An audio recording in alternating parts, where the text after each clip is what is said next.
Então, os lugares privilegiados da contemplação é o tema.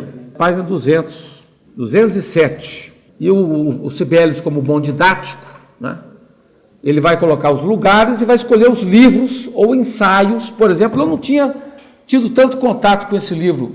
Está lá, até do meu pai. Meu pai tinha toda a coleção do Thomas Merton e eu roubei alguns livros dele. Antes da família doar para o Seminário Santo Antônio, tem uma seção do meu pai.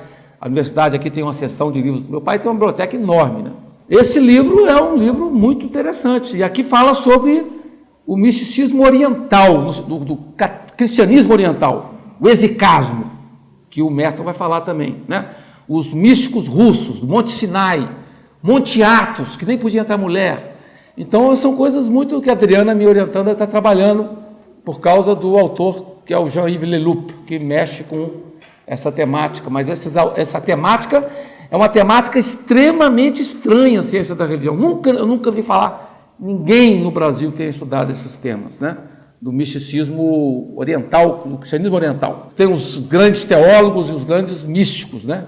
E muito diferentes. E o Merton dedica uns 4 ensaios sobre eles. Por isso que ele faz, na base da experiência contemplativa de Thomas Merton, tem muitas influências.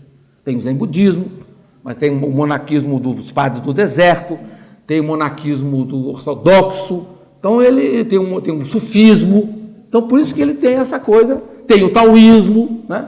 Então ele vai conjugando aquilo, não é uma enrolação, não, ele vai montando uma espiritualidade cristã, sempre vai ser cristã, mas marcada por esses influxos todos. Então eu trouxe algumas coisas do Merton aqui, o mais importante livro eu não trouxe, porque eu deixei ele quieto lá para não rasgar mais uma página ainda.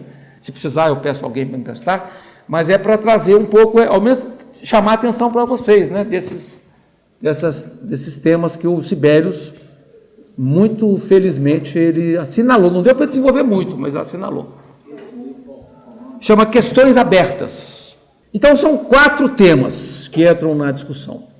O tema da solidão,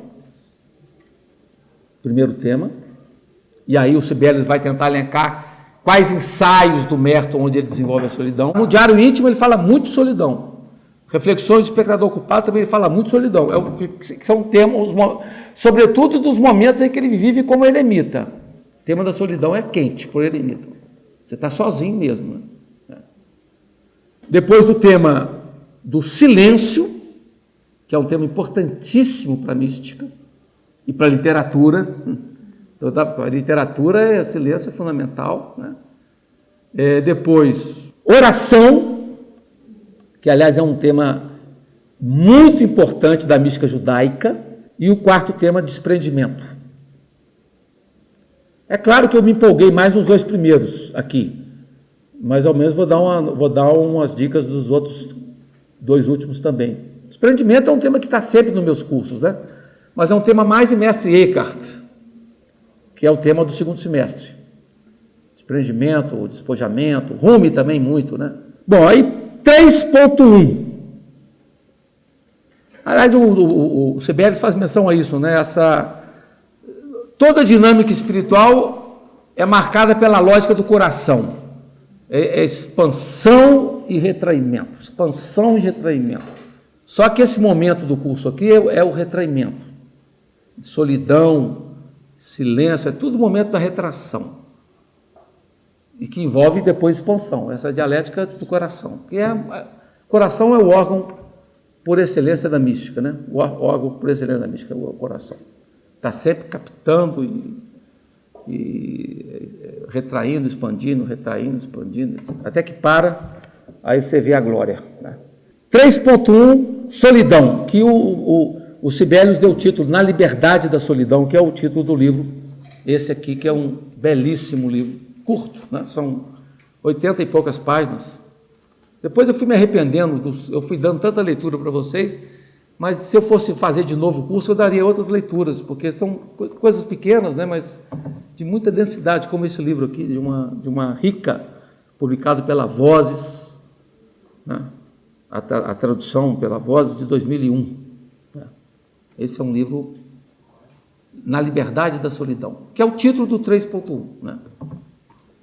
Então, esse tema da solidão é um tema muito presente em Merton. Talvez o que ele mais buscava é a solidão. E a gente até estranha que você lê, cara, qual que era a solidão? Você fica irritado às vezes, né, cara, querer um ideal de vida ser solitário, né? Que não é muito típico dele, porque ele também era muito social, mas ele almejava essa experiência da solidão como ideal importante na vida dele, almejado, né? Ele fala, nada mais interessante do que você buscar um bom lugar para ficar sossegado. Não é isso? Eu gosto também disso, né? Um momento de sossego, sem preocupação, sem pressa, né? Desacelerado, é o termo que eu gosto tanto hoje, né? Ele falava isso. Então, ele lutou dentro da Trapa, que não é comum na Trapa isso, porque a Trapa é comunitária, né? Lutou para encontrar momentos de autorização de momentos de solidão. Aqui citando Merton, Reflexões do Espectador Culpado, ele fala, ninguém jamais poderá dizer o quanto é essencial a solidão. Ninguém poderá dizer. Você vê como é que isso era forte nele. Página 207. Né? Aí o Sibelius vai dedicar 3 ensaios, vai escolher 3 ensaios sobre a solidão.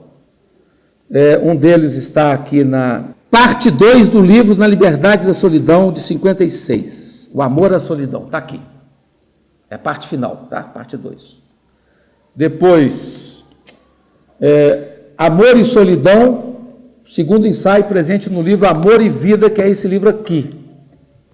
Amor e Vida, este livro aqui da Martins Fontes, também está traduzindo o Merton no Brasil atualmente.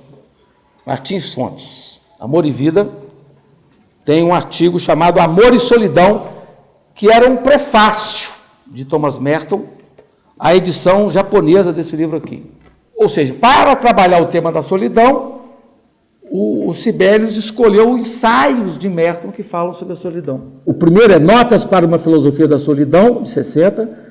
O segundo é o Amor à Solidão, que está no Liberdade da Solidão. E o terceiro, Amor e Solidão, que está no livro Amor e Vida, de 79. Esse aqui já é póstumo.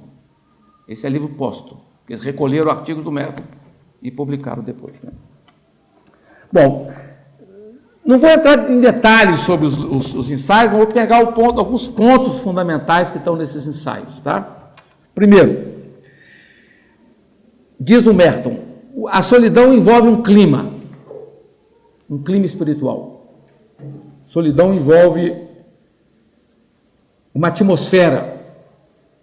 Aliás, quem lá leu o famoso livro do Gustavo Gutierrez, Beber no Próprio Poço, o Álvaro certamente leu, porque é filhote da Teologia da Libertação. Beber no Próprio Poço, ele vai falar do mundo espiritual como atmosfera. Quer dizer, como que toda a atmosfera da nossa ação no mundo, ela tem que ser embebida numa atmosfera espiritual. E muitas vezes a solidão é uma atmosfera importante para você se trabalhar. Você só trabalha no tempo. Você criar um espaço para você se ouvir. A palavra ouvir vai ser muito acentuada por Thomas Merton, né? E aqui no curso, o tempo todo eu estou falando muito de ouvir, né? Mas ele vai acentuar muito quando fala de solidão, a importância de ouvir, né? Ou seja, a solidão, ela traduz um clima adequado para ouvir. Quando vocês virem o filme O Grande Silêncio, que são 3 horas, que o diretor põe a gente para sofrer 3 horas sem ouvir ninguém falar, você tem que ouvir tudo que está acontecendo ali, é uma experiência interessante. Mostra a vida cotidiana numa cartucha, né? Como é que é a vida cotidiana? Limpar a neve, cuidar do jardim, mas sem nenhuma fala. Cortar o cabelo, rapar a barba, experimentar a roupa, cuidar do gato. Tem gato lá. O momento único do filme que fala é o cara conversando com o gato. O monge lá que cuida do gato começa a conversar com o gato. Até deve ter sido uma intencional do diretor. E do velhinho que está cego, que comenta com o diretor O que é a vida contemplativa? A alegria dele, cego, né? O que para ele é a vida contemplativa? Então, fico 3 horas. Né? O Sibelius faz menção a isso na nota de rodapé dele aí, sobre o filme. Não sei em que momento eu botei aqui no meu texto também. Então, é o clima adequado para ouvir. Mas solidão, na verdade, aí por isso que eu quis ampliar a discussão para além do Thomas Merton. A solidão, na verdade, ela é um traço humano. Todos nós somos solitários, mesmo que não busquemos a solidão. Tá? Quem me inspira para isso? O autor que trabalha isso de forma magnífica chama-se Rainer Maria Rilke. Na 7ª carta, Carta a um Jovem Poeta, que é um livro que marcou muitos jovens. Meus filhos, pelo menos, todos na faixa da idade perigosa dos 18, 19 anos, leram esse livro. Todo mundo. É igual o Hermann Hesse, né? É um livro necessário. Carta ao Jovem Poeta é um livro pequeno, republicado no Brasil várias vezes, e na 7ª carta ele fala da solidão. E o seu autor, que é o Comte Sponville, no livro chamado O Amor, que é um livro muito bonito, do André Comte Sponville, o Comte Sponville também é muito influenciado por Rilke. E cita muito Rilke. E o Rilke vai falar muito disso. O Rilke era muito solitário, muito desencontrado no campo amoroso também, né, que todos nós somos, né, mais outros menos. Mas o tema do Rilke, para falar que a solidão faz parte do traço humano, ele fala, e nas elegias de Duino também, na elegia número 2, o Rilke vai descrever o que são os amantes, o que é a vacuidade dos amantes. A vacuidade, por mais que você queira eternizar o amor no ato, ou numa experiência amorosa, aquilo se desfaz. E não há como não se desfazer. Isso está na Elegias de Duino número 2, não está na Carta do Jovem Poeta, que ele vai descrever de forma muito difícil, não é fácil, quando ele fala de que tudo que existe na vida flutua e some, né? Flutua e some, quer dizer, nós somos impermanentes. No momento final da reflexão da 2ª elegia, o Rilke vai falar dos amantes. E o que é aquela alegria do beijo, do abraço que você quer eternizar e que desaparece. Por mais que você queira agarrar o momento, ele some. E você lidar com isso é muito difícil. É muito difícil. E na 7ª carta, você está com o livro aí? Ah, que beleza. Aqui, um pedacinho eu leio para vocês, né? Os amantes, se o compreendessem, poderiam falar com admiração no sopro da noite, pois tudo parece ocultar-se de nós. Vê as árvores permanecem, as casas que habitamos subsistem. A minha subsiste até hoje. Rua Doutor José Cesário, 58, ali no Alto Espaço, tudo cheio de prédio, mas a casa está lá ainda, com a minha mãe ainda lá, 97 anos. As casas subsistem. Somente nós passamos. Rilke, isso é Rilke. Muito duro isso, né? Zen budismo, né? Puro, né? Zen budismo, de frente, de dorso, caem as folhas. Isso é o Zen budismo, é um haikai, que o meu, do budistas mais prediletos, que é o, como é que chama? O Ryokan, ele meditava isso, as folhas, elas vão caindo assim, de dorso, de frente, cai, e cai. É um pouco isso, essa imagem. Então, somente nós é que passamos por tudo como uma viragem de vento, e tudo se faz um para nos silenciar em parte. Aí vai falar dos amantes. Amantes, vós que vos bastais um ao outro, eu vos pergunto acerca de nós. Vós vos aprendeis, tendes provas? Vede, acontece que as mãos se apercebem uma da outra, ou que o rosto desgastado nela se protege. Isto me dá um pouco de sensibilidade. Entretanto, quem ousaria ser somente por isso? Vós, porém, que cresceis no êxtase do outro, até que subjugado vos implore, não mais. Vós que sob as mãos vos tornais mais abundantes, como os anos da vinha, vós que muitas vezes chegais a desfazer-vos somente porque o outro predomina. A vós pergunto, acerca de nós, eu sei, vós tocais com tanta alegria, porque as carícias vos contêm, porque o lugar que com carinho preencheis não desaparece, porque neles percebeis a pura duração. Assim, vos prometeis no abraço quase a eternidade, e no entanto, quando superais o espanto dos primeiros olhares, a saudade na janela e o primeiro passeio junto pelo jardim, ainda sereis amantes? Aí vai. Então pega os amantes. E fala dos amantes não à toa, porque o amante talvez seja o exemplo mais forte do que é tentar manter acesa a duração que não existe, porque passa. Por mais que você queira reter, passa. Né? O beijo passa, o abraço passa, a relação passa, né? E as montanhas permanecem, as casas permanecem, mas nós passamos, né? As nossas relações passam, né? E é isso que o Rilke está falando.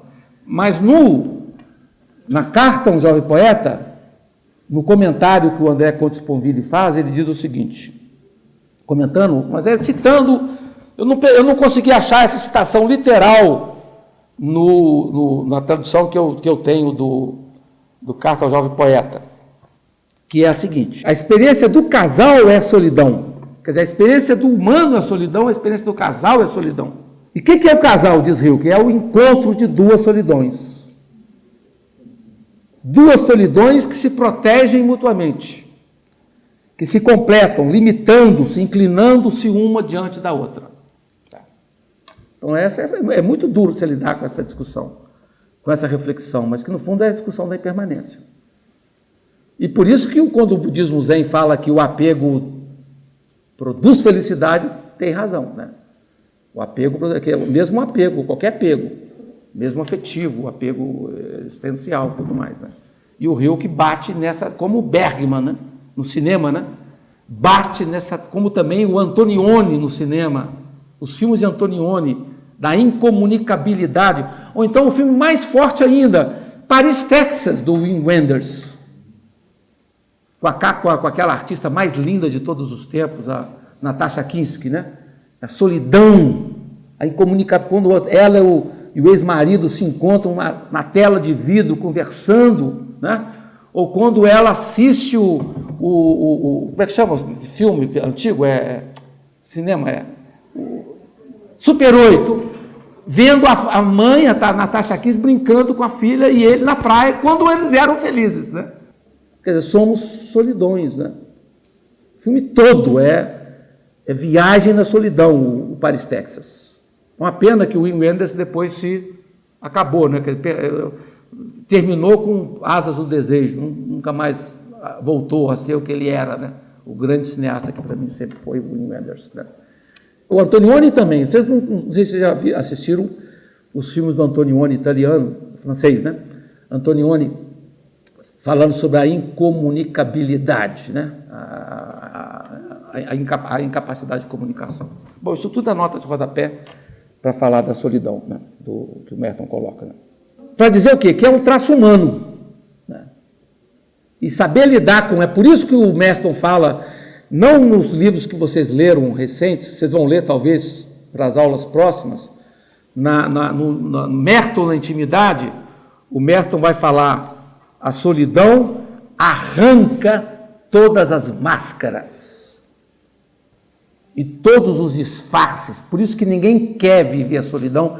O Merton vai falar muito disso. As pessoas não querem viver a solidão. Fogem da solidão como o diabo da cruz, né? Por isso a resistência à experiência contemplativa. Você não quer? Se você fala assim, vamos fazer um exercício, botar todo mundo quieto durante 1 hora, é difícil. Aí o Bergman, do filme A Hora do Lobo, ele acende um fósforo no filme, A Hora do Lobo. E você fica 1 minuto vendo, mas é um desespero aquele minuto. Não acaba. Ele faz a experiência cinematográfica, né? Aí depois ele faz aquela famosa frase, na hora do lobo, muita gente se nasce e muita gente se morre. O que um minuto faz, né? Na hora do lobo, que é o grande Bergman. Né?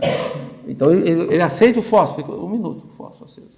Então toda a experiência, e o Merton fala, a solidão ela arranca as máscaras, arranca os disfarces, a solidão não tolera mentiras, né? Todas as reflexões que o Merton faz passo para você a página 290 do Merton na Intimidade. Mas por outro lado, se a solidão arranca, ela arranca as máscaras, a solidão, diz Merton de forma muito bonita, a solidão, ela abraça tudo, ela abarca tudo. Então, quer dizer, no fundo, a verdadeira vida de solidão, ela te envolve, ela faz você abraçar tudo. Por isso que é a experiência que ele vai descrever lá, está lá no Espectador Ocupado. A experiência de Louisville. Ele vai falar como que a experiência da solidão, ele toma consciência da presença de todos na vida dele.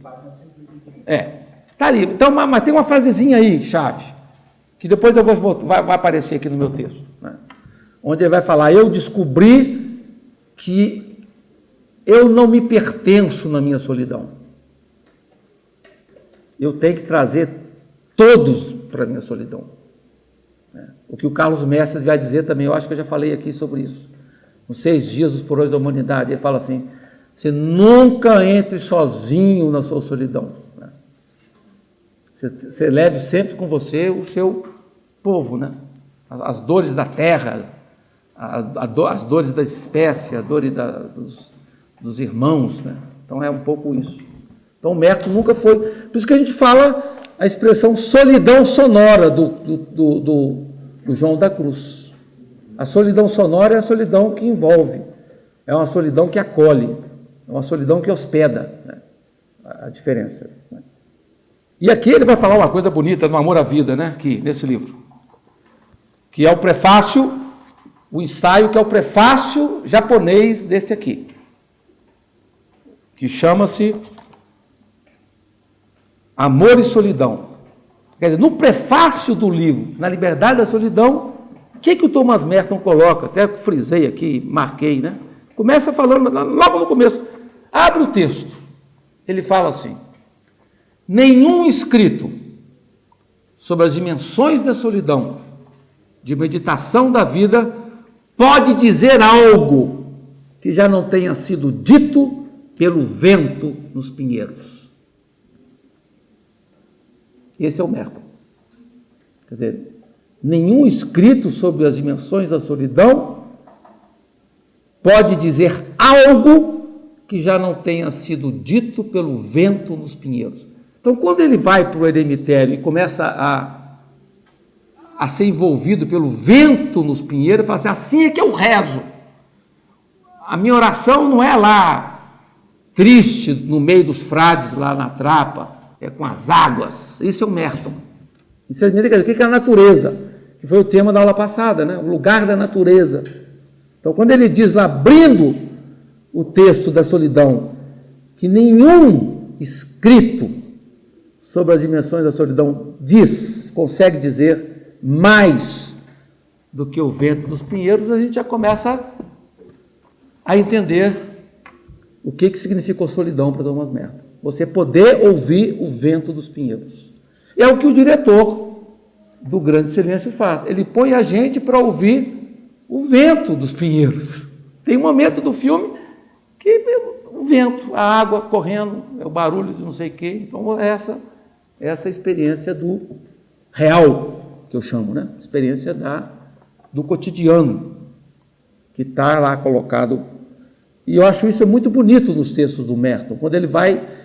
Aí ele começa a fazer vários momentos, eu botei alguns aqui, né? Quando ele começa a relatar o canto das criaturas. Aliás, um livro do Rilke que saiu agora, eu não li ainda. Acaba de sair em português, chama A Melodia das Coisas. Olha que título mais lindo, né? Que é muito tipo do Rilke isso, né? Mas é um livro que trata essas questões, né? melodia das coisas.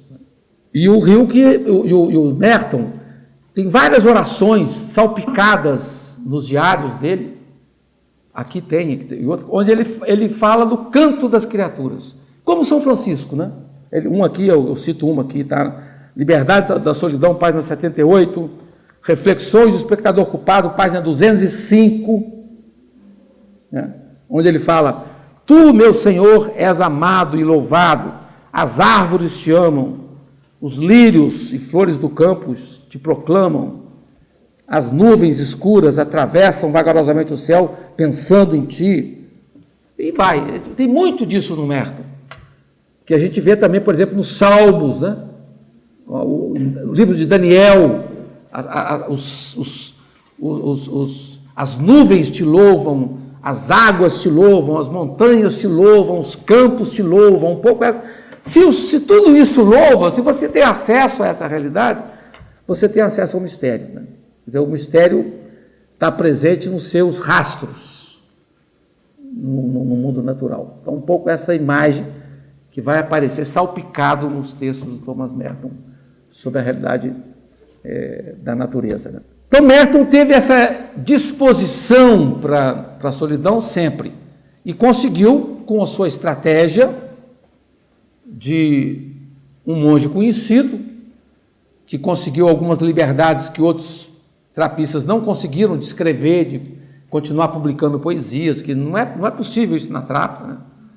Ele conseguiu essa autorização, e ele conseguiu autorização em 1953, aqui a data certa, 53, ele teve autorização do abade, ou seja, do superior, para passar em solidão certas partes do dia, e depois, em 65, para ser eremita. Isso é o 3.1, na liberdade da solidão. No ensaio, no outro ensaio, que o Sibelius escolhe alguns ensaios, da liberdade da solidão, o primeiro, sobretudo a parte 2, que trata dessa temática, né? O amor à solidão, parte 2. Depois, no ensaio, Notas para uma Filosofia da Solidão, ele volta a falar sobre o espírito da solidão, o espírito da soledade, né? Que ele fala, esse espírito escapa à maioria das pessoas. Isso aqui me lembra muito João da Cruz de novo. Falo sempre do João da Cruz aqui para vocês, né? Ou seja, o espírito da solidão escapa quem está na praça, quem está na superfície. E o Merton vai falar isso várias vezes, né? O espírito da solidão escapa à maioria das pessoas. Aí ele usa o termo, que predomina na praça, que também é a mesma expressão do João da Cruz, né? Quando o amado bebe, quando a amada bebe do amado e vai para a praça, ninguém reconhece a amada. É a mesma coisa, ele fala que aqueles que estão na praça, né, o que predomina na praça é o espírito da diversão, que é um termo que ele vai usar muito criticamente, né? Diversão. É o ativismo. É o shopping center, né? Diversão. São práticas destinadas a ocultar o silêncio. Como os índios, os catequistas faziam com os índios para evitar o silêncio. Tem estratégias para você manter funcionando uma conversa que a praça quer, né? O ativismo, né? A vida da solidão não é fácil, diz Merton. Não é como a vida da praça, né? Porque ela desmascara as ilusões, ela desmascara as racionalidades. Veja lá o Sibelius na página 213, né? Desmascara as superficialidades da racionalidade pequena, né? Por quê? Porque a solidão envolve desapego. A palavra que eu gosto muito, que é do Rumi, né? Muito do Rumi, mas também eu coloquei num texto meu aqui, do Facebook, que eu botei, eu lembro, não sei onde. A palavra, por exemplo, polir. A solidão é polir a subjetividade, né? Buscar profundidade, despojamento, outra palavra-chave, humildade, palavra-chave, pureza de coração, vai falar muito, que é um tema muito forte da mística oriental cristã, né? Os puros de coração verão a Deus. Pureza de coração, né? Então não é fácil a vocação à solidão. Quer dizer, a vocação que ele opta, que é pela solidão, não é uma vocação fácil. E não significa individualismo. Ele vai falar o tempo todo. Solidão não é individualismo, não é solipsismo, não é quietismo. Ele até vai falar no Espectador Culpado, ele vai criticar o que ele chama a heresia do individualismo. Está lá na página onde... Essa página vale a pena ler, que é linda essa página. 166, estão vendo ela aí? Ele fala, a maior heresia é do individualismo. Então, a solidão não é solipsismo. A solidão dele envolve, né? Quer dizer, o ser católico dele, a experiência espiritual de ser católico dele envolve, abraça tudo. Se ele fala, se eu tiro o outro da minha experiência de solidão, de mim não resta, vai restar muito pouco. E certamente não vai restar o espírito. O espírito escapa. Quer dizer, o espírito está nesse dom da acolhida da diferença. Né? Essa é, por exemplo, uma das páginas muito bonitas do Espectador Culpado. E muito radicais para hoje ainda. Porque foi escrita tanto tempo atrás, e você lê hoje, em qualquer lugar, vai provocar tumulto. Vai provocar dificuldade, né? Por causa da radicalidade da afirmação. Né? Que só pode ter sido gestada, uma frase dessa, em alguém que viveu profundamente a experiência da solidão. Né? Aqui vem a frase que o Sibelius escolheu para o título do artigo dele, no meu livro, sobre a mística, né? Na solidão estamos diante da realidade crua das coisas.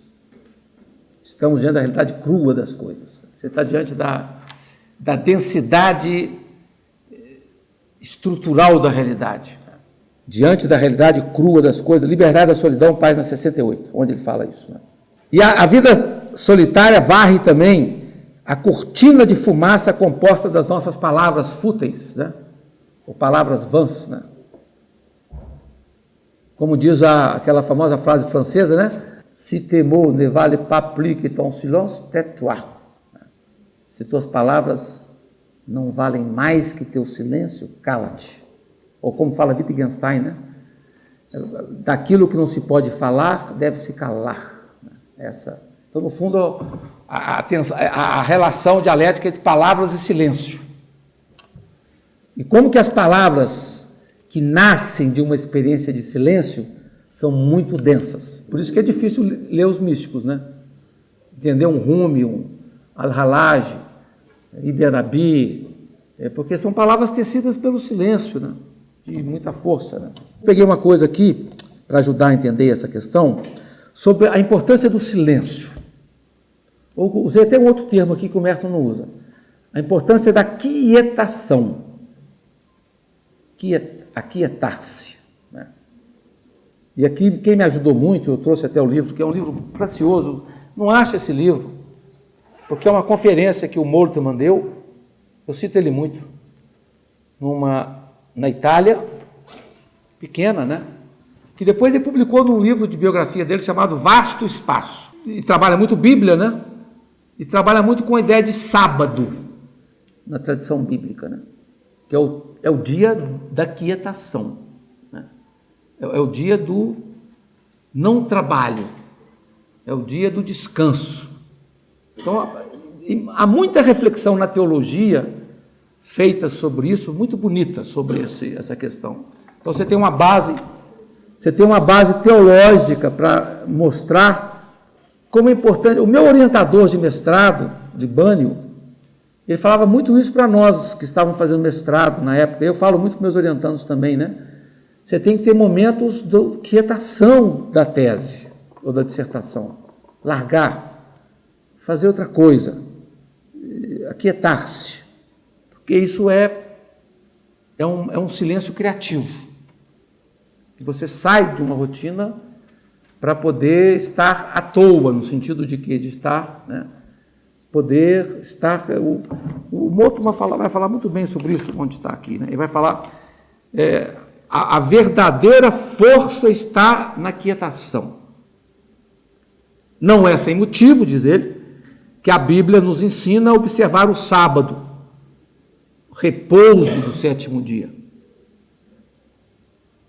Deixar-se envolver-se pelo silêncio, e assim todos os sentidos poderão abrir-se às belezas do mundo circundante. Essa é a ideia. Foi o que o Merton fez. Quer dizer, quando ele se aquieta na experiência da solidão, sobretudo no momento de eremita, ele deixa-se envolver pelo silêncio, ele prepara todos os sentidos, né? Torna os sentidos vigilantes, a escuta, os sentidos, o olhar, para quê? Para poder captar e se abrir à beleza do real, ou do todo. E aí são duas páginas lindas do Moltmann, que vai falar sobre isso, né? Ele fala, nós não estamos em grau de ver Deus, verdade, mas não porque ele estaria distante de nós, mas é porque ele está muito próximo de nós, e nós não vemos. E aqui o Moltmann ainda vai, duas coisas do Moltmann que eu queria chamar a atenção para vocês ainda. Uma, ele fala o seguinte, né? Não devemos jamais abandonar o mundo para buscar Deus no além, mas abandonarmos-nos no mundo com suas belezas, aí eu achei legal isso, né? E com seus horrores, para não cair só no otimismo do mundo. O horror aí me dá um toque pondeniano, que é importante, né? O mundo não é só beleza, o mundo é horror também. Daí entender a crítica que eu falei na aula passada do Nietzsche, quando fala o maior problema do cristianismo, né, é você ter desprezado o mundo. Em nome de quê? Do aldilar, do além. Mas a alegria está no além. Quer dizer, o Moltmann revira isso. E vai falar lá no outro momento do livro aqui, que é muito legal, ele vai falar uma coisa fortíssima, ele diz o seguinte: na experiência de Deus, testemunhada na Bíblia, porque ele é um estudioso forte da Bíblia, Moltmann, protestante, né? Ele fala, nós não percebemos nenhuma dissociação entre fora e dentro, entre alma e corpo, entre religião e vida. No centro está a vida. A única vida que Deus ama na sua totalidade. Não tem outra vida.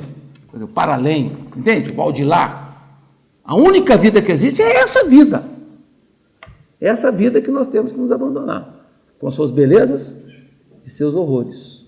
E o silêncio, a solidão, ela permite o clima para esse abandono. É isso. Né? Isso é forte. Quer dizer, quem está educado no mundo das religiões, ou em muitas das religiões, a gente ouve sempre outra coisa, né? Sempre outra coisa, é sempre uma crítica ao mundo. A ilusão aqui é uma... O Merton, ele puxa, e junto com ele outros autores, puxam uma perspectiva bem diferente. Isso é que eu chamei de quietação. Eu postei isso. A primeira postagem que eu fiz no Facebook foi sobre Moltmann, puxando essa questão, né? As palavras estão colocadas entre o silêncio e o silêncio. Quer dizer, a palavra que nutre do silêncio. Né? Merton é uma palavra que nutre do silêncio. Por isso que a gente, para poder sintonizar com as palavras de Merton, a gente tem que ter alguma sintonia de silêncio também, né? Para a gente poder entender. Senão a gente fica deslocado e acha uma coisa louca. Eu imagino algumas pessoas lendo o que eu posto às vezes no Facebook, você cara é maluco. Entendeu? Isso aí é uma coisa do outro mundo. Porque não está sintonizado. Você está em outra sintonia, né? E aqui, em Louisville, lá na página 182, Reflexões do Espectador Culpado, é aí que vem a frasezinha que ele fala o seguinte: minha solidão não é minha. Isso. Minha solidão não é minha. Essa é a radicalidade da solidão do Merton. Minha solidão não é minha. Ele fala assim: a função da solidão é nos tornarmos conscientes de que as pessoas todas estão brilhando como sóis. Olha que coisa forte. Todas as pessoas não têm ciência do ponto virgem, que está nelas. Por isso que ele fala, eu olhei em Louisville e vi o fundo, não vi a superfície das pessoas. Quer dizer, todas as pessoas que estão no shopping, e eu também estou, todos nós, tem um fundo, que é sol, que é pó de estrela no sentido mais nobre da expressão. E para você captar isso, você tem que ser gestado no silêncio. Se as pessoas se dessem conta disso, não haveria mais conflito. Umas adorariam as outras, porque todas são portadoras. Por isso que os místicos vão falar muito do ser humano, a imagem de Deus, né? Todas são portadoras de sol, de um sol impressionante, que está contida no seu mundo interior. Dentro dessa ideia de que eu coloquei da solidão como clima para ouvir, eu fiz uma reflexão que eu postei também essa reflexão aqui no Facebook, que é bem interessante, que é a seguinte, tentar resumir, né? Muitas vezes esses buscadores, eles têm como gurus as montanhas, entre os quais o Merton. Então tem as 7 montanhas de Merton. Então a montanha aparece como um guru.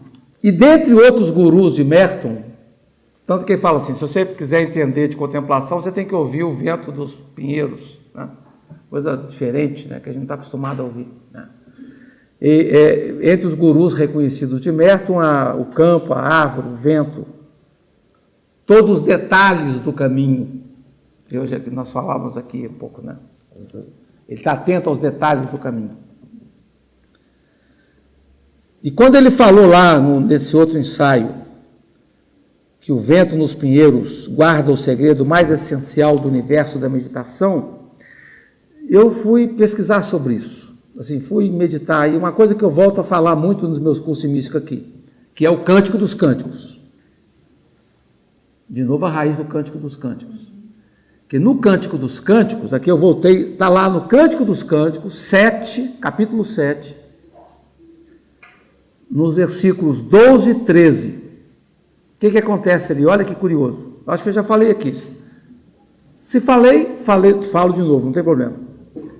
Os amantes do Cântico dos Cânticos, eles vão ao campo, e não vão ao campo em qualquer momento, vão ao campo na primavera, que é o momento mais nobre do campo. Vamos ao campo, pernoitemos sob os cedros, madruguemos pelas vinhas, vejamos se a vinha floresce, se os botões estão se abrindo, se as romeiras vão florindo, lá te darei meu amor. Essa passagem é de uma força, essa passagem. Quer dizer, os amantes vão na primavera ao campo para aprender o amor com a natureza. Quando você vê o Merton como um aprendiz da natureza, e você relaciona com o Cântico dos Cânticos, onde os amantes vão ao campo para aprender com a natureza a experiência do amor, que ensinamento tem nisso? Ele fala, nós temos que aprender a aquietação com a natureza, porque a natureza se aquieta. A natureza é sábia para ter seus momentos de quietação. E ele cita e fala o seguinte, ainda que a floresta da montanha, não sei se vocês estão lembrados, se vocês leram, né? Está lá no texto. Ainda que a floresta da montanha do Boi tenha tido suas árvores arrasadas, é o que a gente vê mais hoje, né? Árvores arrasadas. Meu irmão acaba de comprar um lote no meu condomínio de Tiguera, está pedindo a permissão para cortar 20 árvores. A gente só corta árvore, mas é isso. Você compra o terreno, tem que cortar árvore. Me dá uma revolta louca, mas assim como ele, 300 mil pessoas estão cortando árvores. Eu vi a foto, postei também a foto da Avenida Rio Branco, onde eu postava a corrida com os bondes. A linda Avenida Rio Branco, Juiz de Fora era linda, com os bondes passavam no centro, toda florida, toda arborizada a avenida, né? Lindamente arborizada. E morreu, acabou. Você vê a Santa Casa lá, naquele tempo que eu estudava, nos anos 70, né? A Avenida Rio Branco era outra coisa. Né? E hoje, então, aí o Merton fala, ainda que a floresta da Montanha do Boi tenha tido suas árvores arrasadas, se deixarem a montanha repousar e recuperar-se durante a noite e a aurora, as árvores ressurgirão. Isso que está falando hoje o Carlos Nobre, não é verdade? O maior especialista da Amazônia está falando isso. Nós temos que deixar a Amazônia respirar. Né? Quer dizer, nós temos. Saiu ontem na Folha de São Paulo o artigo dele fortíssimo sobre o clima. Né? Ele é o grande nome hoje da reflexão. Quer dizer, se a gente deixa a montanha repousar, né? A floresta repousar, e recuperar-se durante a noite e a aurora, as árvores ressurgirão. Aí ele faz a comparação com o ser humano. Quer dizer, assim como as árvores precisam repousar, assim também o ser humano. Está lá no Reflexões do Espectador Ocupado. Assim acontece com a natureza humana. Sem o espírito da noite, sem a aragem da aurora, sem o sopro da madrugada, sem o silêncio, a passividade, o repouso, a natureza do homem não pode ser ela própria. É isso. Olha que força essa frase. Quer dizer, ele vai comparar com a natureza, assim como ele compara. É muito bonito, né? É muito forte. Isso é muito, porque no fundo fala que isso é o sábado. Se você não der um sábado para a natureza, se você não der um sábado para a natureza humana, a natureza ela não se está na página.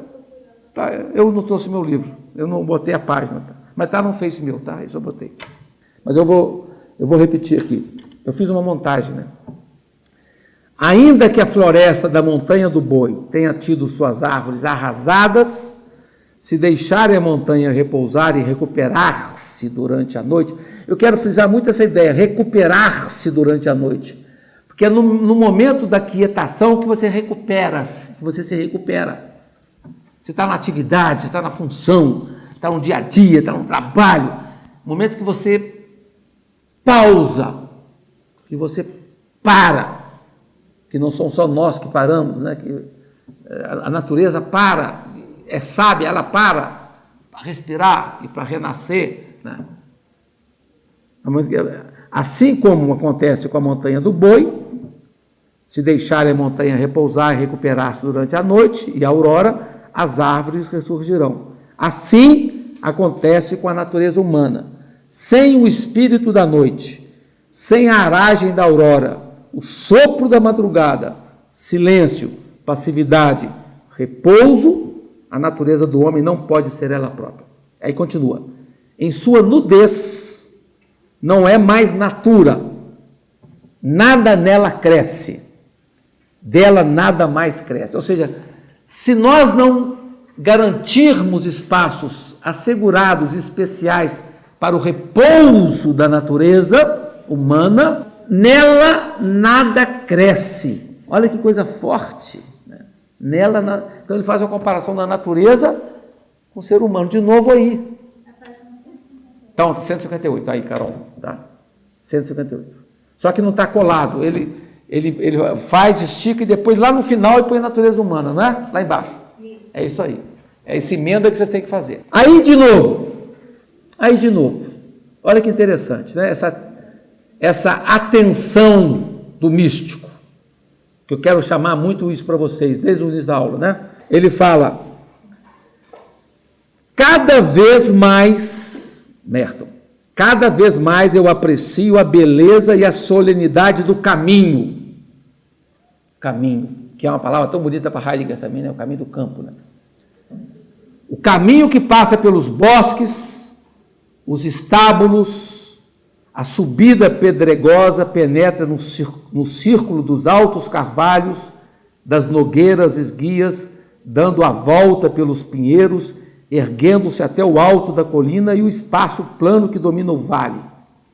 É essencial experimentar todos os diferentes tempos e disposições de um bom lugar onde possamos ficar sossegados, ninguém jamais poderá dizer o quanto isso é essencial para a vida autêntica.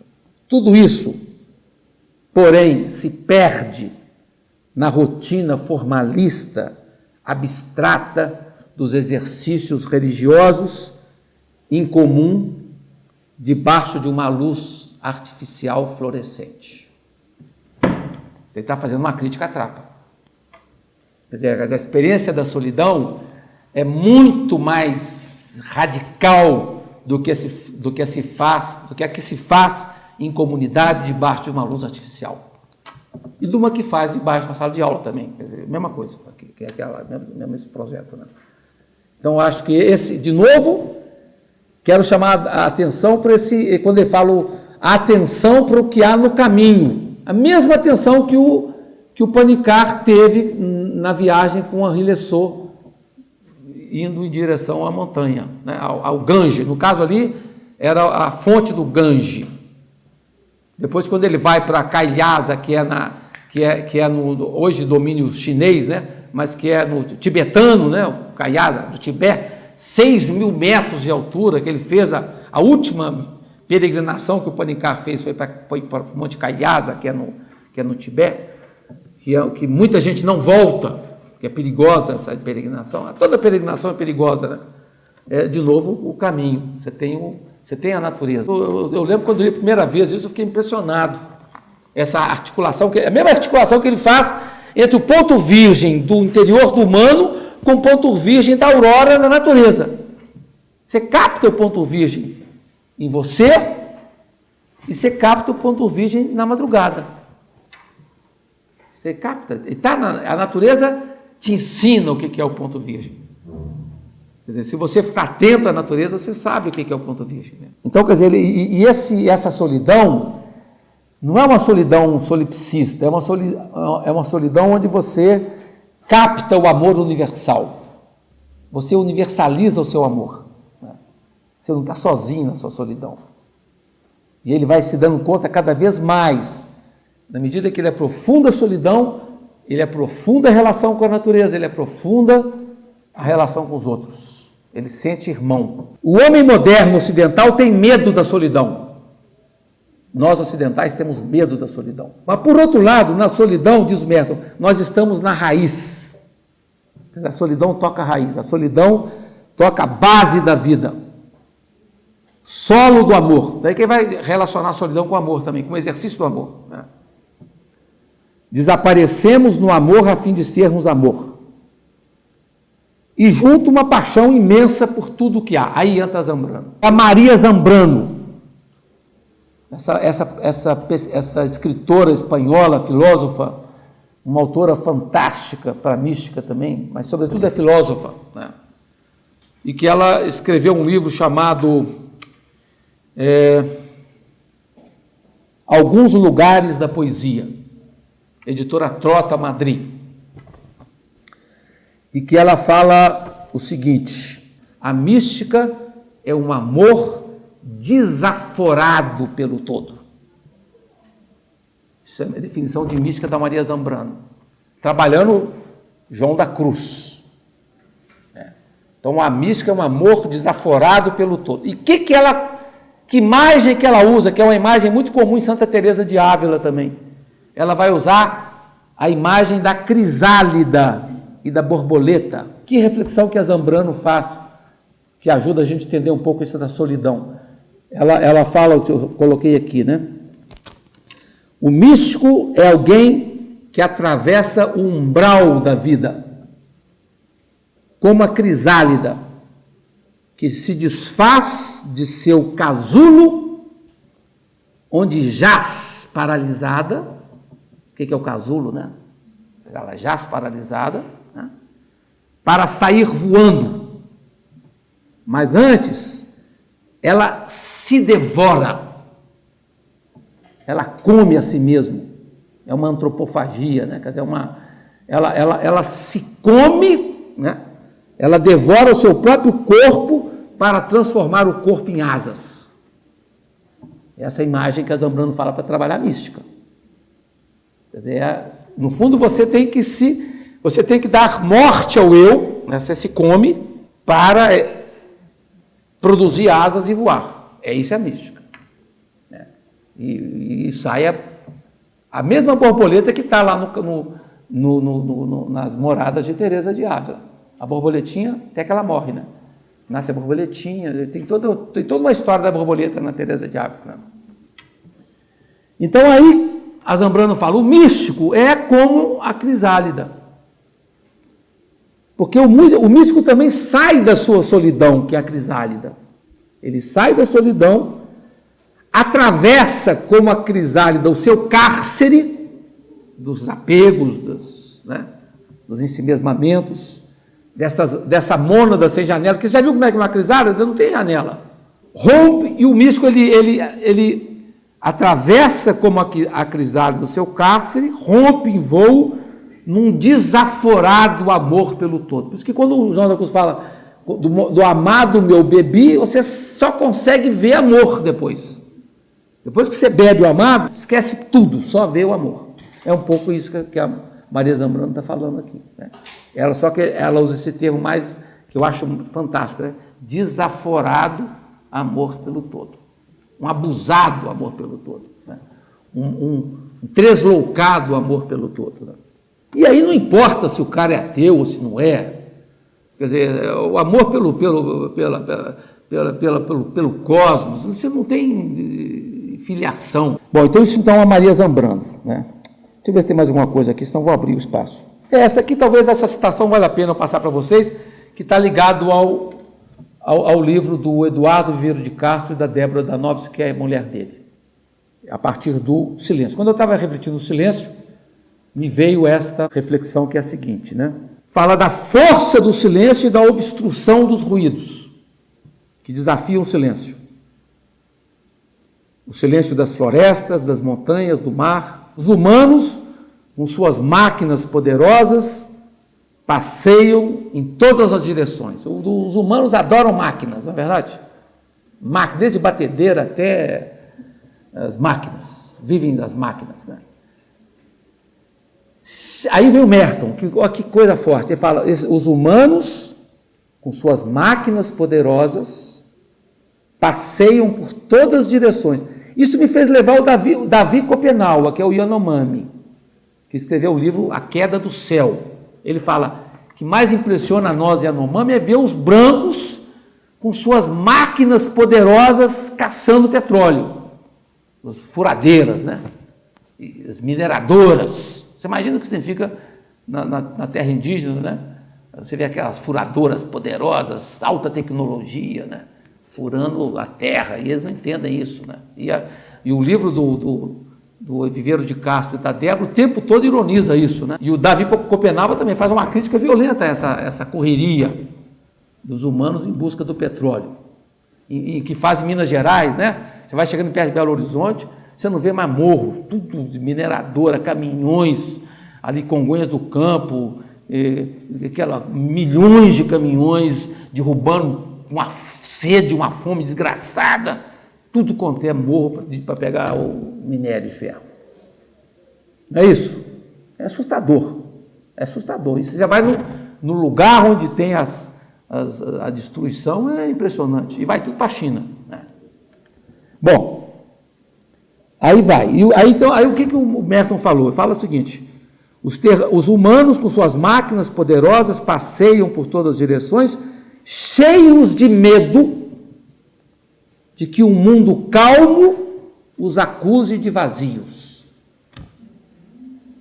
Thomas Merton, Nenhum Homem é mais. Olha que coisa mais atual, 1955. Aí eu trago para o tempo nosso. Livro Débora Danovski, Eduardo Viveiro de Castro. O livro chama-se A Mundo por Vir. Nós vamos trabalhar esse livro. Não vai demorar muito não, desde que você me dê tempo, nós vamos conseguir, porque esse livro é importantíssimo para isso, para essa temática. Os dois, marido e mulher, ela é professora de filosofia na PUC, ele de antropologia no Museu Nacional, chamam atenção para a divergência entre duas correntes, hoje em curso. Uma corrente filosófica, que defende uma economia política da aceleração, essa que nós estamos aí vivendo no Brasil mais forte. E os partidários de uma ecologia do ralentamento, Ralentamento é diminuição, desaceleração, né? Decrescita em italiano, decrescimento, que envolve o quê? Uma nova atitude de escuta. Vamos escutar. Vamos escutar quem sobreviveu ao fim do mundo. São os índios, por exemplo. São especialistas em fim de mundo. Né? Vamos escutar esses. Então, assim como eles, outros, portadores dessa sabedoria, né? Por isso que essa dança toda que você tem feito aí de xamãs é um pouco uma escuta, né? Na verdade, é um pouco. Uma atitude de atenção com respeito aos outros, uma crítica contundente ao circuito narcísico do nós. É isso que eu estou falando, nós. Esse nós pequeno, né? Quando você fala nós, somos nós aqui. Você em nenhum momento está pensando em... E o nós indígena é pequeno. Temos que transformá-lo em pobre. Porque o índio só tem valor se for transformado em pobre e ganhar Bolsa Família e poder entrar no circuito do nosso nós. Você tem que sair do nós dele. Entende? Essa, você não entende a lógica? Estou falando uma ironia. Quer dizer, o índio tem que ser transformado em pobre. Essa é a grande crítica que o Eduardo Vieira de Castro faz hoje, né? Quer dizer, transformar ele dentro do circuito da primeira lógica que está falando aí, né? Sim, trata-se de abrir espaço para os outros. Assim se explica o cuidado em ouvir, da segundo grupo, né?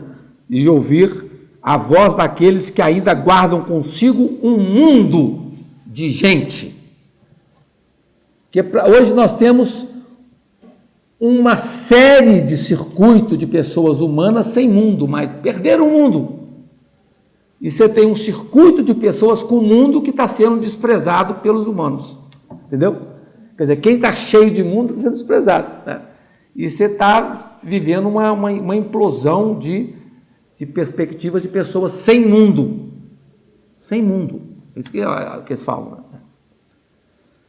Como os povos originários. Os povos originários são portadores de mundo, nesse sentido. Né? Eles guardam na memória a presença de um tempo distinto, quando o céu ainda estava muito perto da terra, não havia nada no mundo, só gente e jabutis.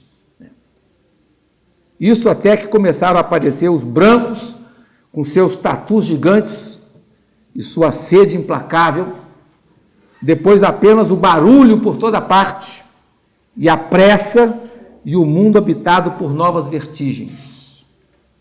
Todos muito contentes em rodar e voar na caça predatória do petróleo, do ferro, do ouro, e os sábios, xamãs e Yanomami, como Davi Copenhaua, profetizam: se os brancos, espíritos tatus gigantes, mineradoras, entram por toda parte sob a terra para retirar os minérios, eles vão se perder e cair no mundo escuro e podre dos ancestrais canibais. Lendo um breve texto de Thomas Merton que fala sobre o silêncio, na obra Homem Algum é uma Ilha, percebi logo uma sintonia disso. Né? Podendo então compreender que também falta muito silêncio nesse louco e frenético ritmo dos modernos. Diz Merton, aqui a citação, tá? Os que amam o ruído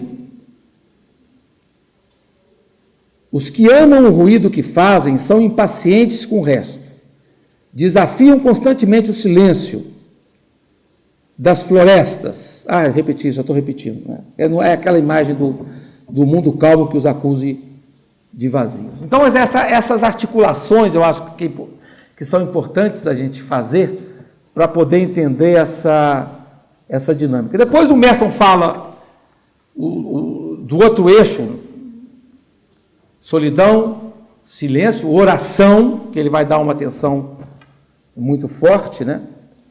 E nas questões abertas ele vai chamar atenção para a tradição exicasta. A tradição exicasta é uma tradição dos monges ortodoxos. Merton vai abordar esse tema da oração num dos maiores centros monásticos da cristandade, o Monte Athos. Alguns eremitas que ali viveram, com vida extremamente austera. No século XVI haviam, por exemplo, 15 a 20 mil monges no Monte Athos. E alguns, diz Merton, tiveram o privilégio de receber o beijo de Deus, que é o ápice da contemplação, esse termo que eles usam. E no centro desse circuito monástico do Monte Athos, a presença do exicasmo, que é a oração de Jesus. Lembra que o padre Marcelo Rossi tenta repetir isso aqui de alguma forma, né? Você repete uma frase, por exemplo, aqui, uma breve fórmula deles, né? Senhor Jesus Cristo, Filho de Deus, tende piedade de mim, pecador. Você repete isso. Repete. Assim como os sufis falam que é ele, né? Em árabe, ele. E vão repetindo a mesma frase, até entrar em êxtase. O exicasmo, você repete alguma palavra forte da oração de Jesus, né? E isso provoca uma experiência Por isso que o exicasmo ele é muito mal visto no Ocidente como coisa meio doida, né? Porque ali é uma experiência muito forte de alguns, tanto eremitas como cenobitas de vida comunitária nessa experiência. E o Thomas Merton bebeu disso também. Bebeu o que a gente chama exicasmo, né? Que vem justamente dessa exéquia. O exicasmo vem de exéquia, significa contemplar, ou significa ainda, o nosso tema de hoje, o doce repouso. Né? Quer dizer, você retomar, repetir, revigorar no coração essas palavras fortes, né? Como mantras, né? que te retomam aí. Né? E o Merton escreveu, então, 2 artigos aqui sobre isso, né? Analisando os monges do Sinai e os monges do Monte Athos, onde aparece essa experiência privilegiada, né, da oração. E, por fim, o tema da simplicidade, do desapego, que é o 4º ponto, onde Merton também vai desenvolver. Então, você vê que tem uma irradiação que Merton vai se utilizar de vários recursos da vida espiritual, desde os monges do deserto, dos monges de Monte Athos, dos monges do Sinai, do Zen budismo, do taoísmo, e vai montando, vai articulando uma perspectiva de vida contemplativa.